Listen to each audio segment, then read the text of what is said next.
Assalamualaikum warahmatullahi wabarakatuh. Saya Nia Manja. Di sini saya akan menjelaskan sedikit tentang materi administrasi gudang.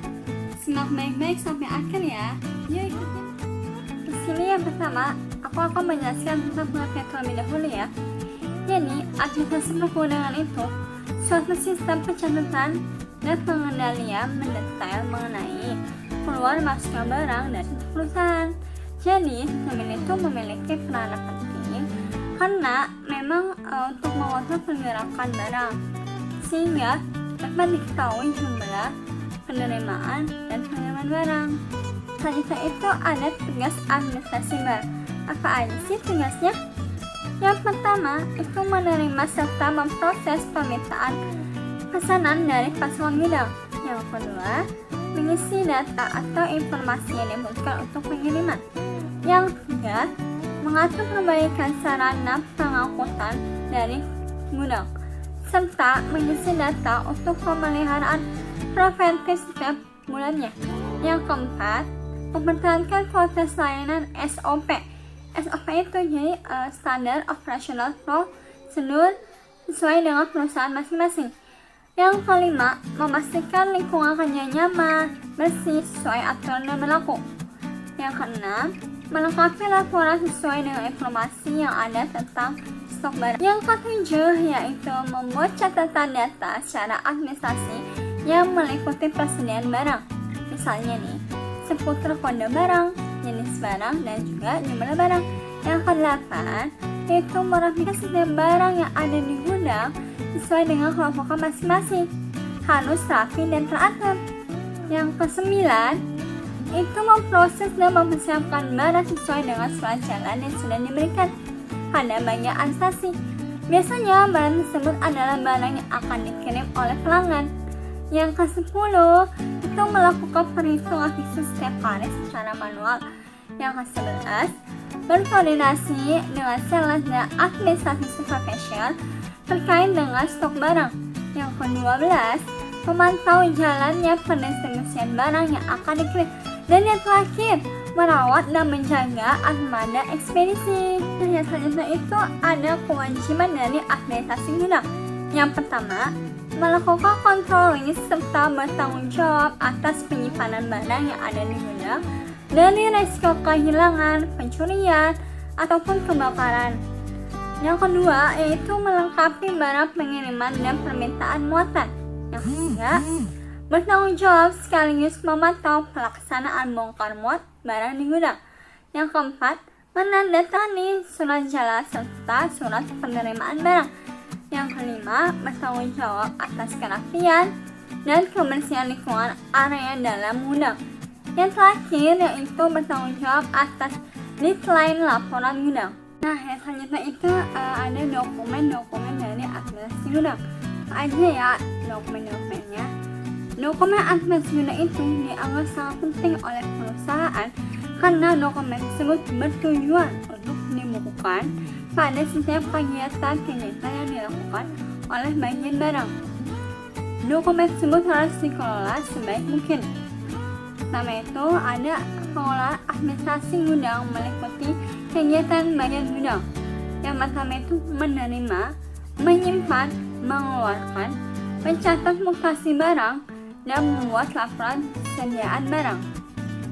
Nah, selanjutnya itu ada dokumen yang diperlukan dalam administrasi gudang. Yang pertama itu terbuka surat order pembelian yang diterima dari bagian pembelian. Yang kedua, terbuka laporan penerimaan barang yang diterima dari bagian penerimaan beserta barang yang bersangkutan. Yang ketiga, surat order pengiriman barang yang diterima dari bagian order penjualan atau penjualan kredit. Yang keempat, tembusan faktur yang diterima dari bagian order penjualan atau penjualan tunai. Yang terakhir, kartu gudang itu sebagai tempat mencatat mutasi kuantum tiap-tiap jenis barang dalam rangka untuk pelaksanaan tanggung jawab atas barang-barang yang ada di gudang. Jadi, kepala gudang itu harus membuat pembuka barang-barang dalam gudangnya supaya bisa dilihat secara detail dan lebih jelas. Nah, selanjutnya itu ada penyelenggaraan administrasi perundangan yang baik. Apa aja sih? Yang pertama itu kita harus bisa menyelenggarakan tata buku penggunaan yang jelas dan mudah dimengerti. Yang kedua itu memutar mutasi barang setiap terjadi mutasi atau perpindahan penggunaan. Yang ketiga itu menyelenggarakan pembukuan dan administrasi dalam buku-buku atau kartu barang. Ada 4. Yang pertama itu kita buku penerimaan. Itu buku yang mencakup semua keterangan tentang dokumen penerimaan barang. Yang kedua itu buku pengeluaran barang. Itu buku yang memuat semua keterangan tentang bukti penyerahan dan penerimaan barang dari konsumen. Karena itu buku kekayaan gudang, yaitu buku yang memuat untuk menunjukkan setiap saat dan jumlah nilai dalam uang dari semua barang yang disimpan di gudang. Karena itu ada kartu persediaan barang, yaitu kartu ini yang memuat semua keterangan yang meliputi seperti penambahan barang, pengurangan, persediaan, dan juga harga dari suatu jenis barang tertentu. Nah, selanjutnya itu ada kegiatan administrasi barang. Ada 5 cangkupan ya. Yang pertama itu kegiatan administrasi, penerimaan barang, penyimpanan barang, pengepakan barang, dan pengeluaran barang. Yuk simak penjelasannya. Nah, tadi pertama saya sebutkan itu ada kegiatan administrasi, yaitu bagi petugas gudang, administrasi penggunaan juga dapat digunakan sebagai alat pertanggungjawaban dalam pengelolaan penggunaan kepadanya. Dengan adanya penggunaan yang logistik, yang terpenting dalam kegiatan penggunaan harus ada buku penerimaan gudang, buku pengeluaran gudang, kartu persediaan atau stok, bon permintaan barang, dan juga surat penyerahan barang. Ada 5 poin pentingnya. Ingat-ingat ya. Yang kedua itu ada penerimaan barang, merupakan segala awal arus yang bergerak di gudang. Penerimaan barang dari pemasok atau rekan bisnis kita memang kelihatannya mudah, tetapi jika kita tidak memiliki sistem pengaturan yang baik, maka bisa dipastikan ya akan mengganggu semua produktivitas yang ada. Jadi ada hal-hal yang penting yang harus diingat. Ada 5. Yang pertama itu bukti pesanan barang yang dari gudang. Itu untuk memastikan pesanan barang itu dalam spesifikasi yang tepat. Yang kedua itu bukti tanda barang diterima atau surat penagihan. Yang ketiga itu cek bukti pemesanan barang dengan fisik barang. Yang keempat itu ada cek expired date dan kondisi barang. Ini sangat penting ya, karena takut barang itu kadaluarsa. Dan yang kelima itu ada memasukkan barang ke penyimpanan. Nah, hal itu ada penyimpanan barang. Dalam penyimpanan barang ini ada 2 metode yang digunakan. Yang pertama itu menggunakan metode LIFO atau last in first out. Dan yang kedua itu ada FIFO, first in first out.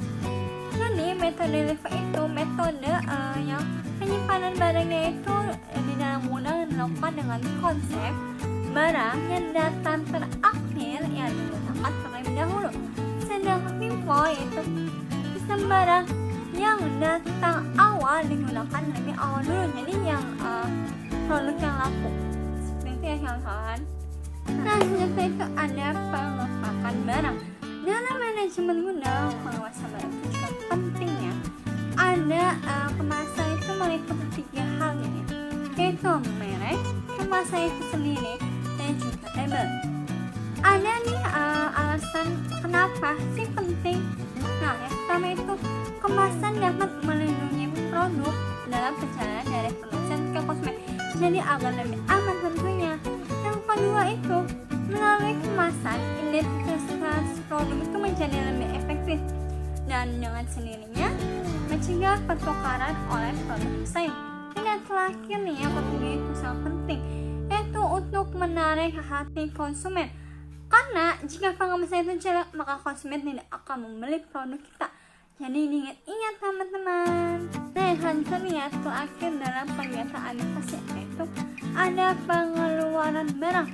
Pengeluaran barang itu yang dilakukan sesuai permintaan yang tercantum di dalam bon barang. Bon barang itu apa lokasi barang itu merupakan bukti pendukung pengeluaran barang. Dan pada kartu barang dicatat sejumlah pengeluaran yang sesuai dengan mutu tersebut. Untuk setiap barang yang dikeluarkan, diberikan bukti pengantar barang keluar yang harus ditandatangani oleh kepala gudang sebagai pihak yang mengeluarkan, dan satu lagi ditandatangani oleh penerima. Bukti pengantaran barang keluar asli diberikan kepada penerimaan barang dan salinannya akan diarsipkan. Nah, di sini bisa kita lihat yang ada di gambar itu namanya jenis administrasi barang. Kita pertama itu ada daftar stok barang. Misalnya ya, tertulis kode barang 101, nama barang wafer coklatos 600 gram, jumlah stok 21, dan satuan kaleng. Itu namanya daftar stok barang. Ini namanya itu ditulis secara terperinci ya.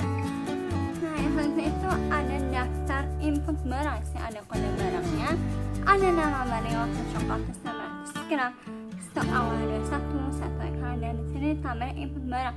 Input barang itu barang tambahan ya. Nah, yang selanjutnya itu ada daftar keluar barang.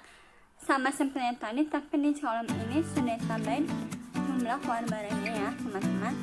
Keluar barangnya bisa kita itu dari stok awalnya kita bisa kurangin ya. Keluar barang itu barang yang sudah dibeli oleh customer kita ya. Jadi seperti itu ya teman-teman. Terima kasih sudah menonton video ini. Semoga dapat bermanfaat untuk kalian semua. Sekian dari saya. Assalamualaikum warahmatullahi wabarakatuh. Bye bye.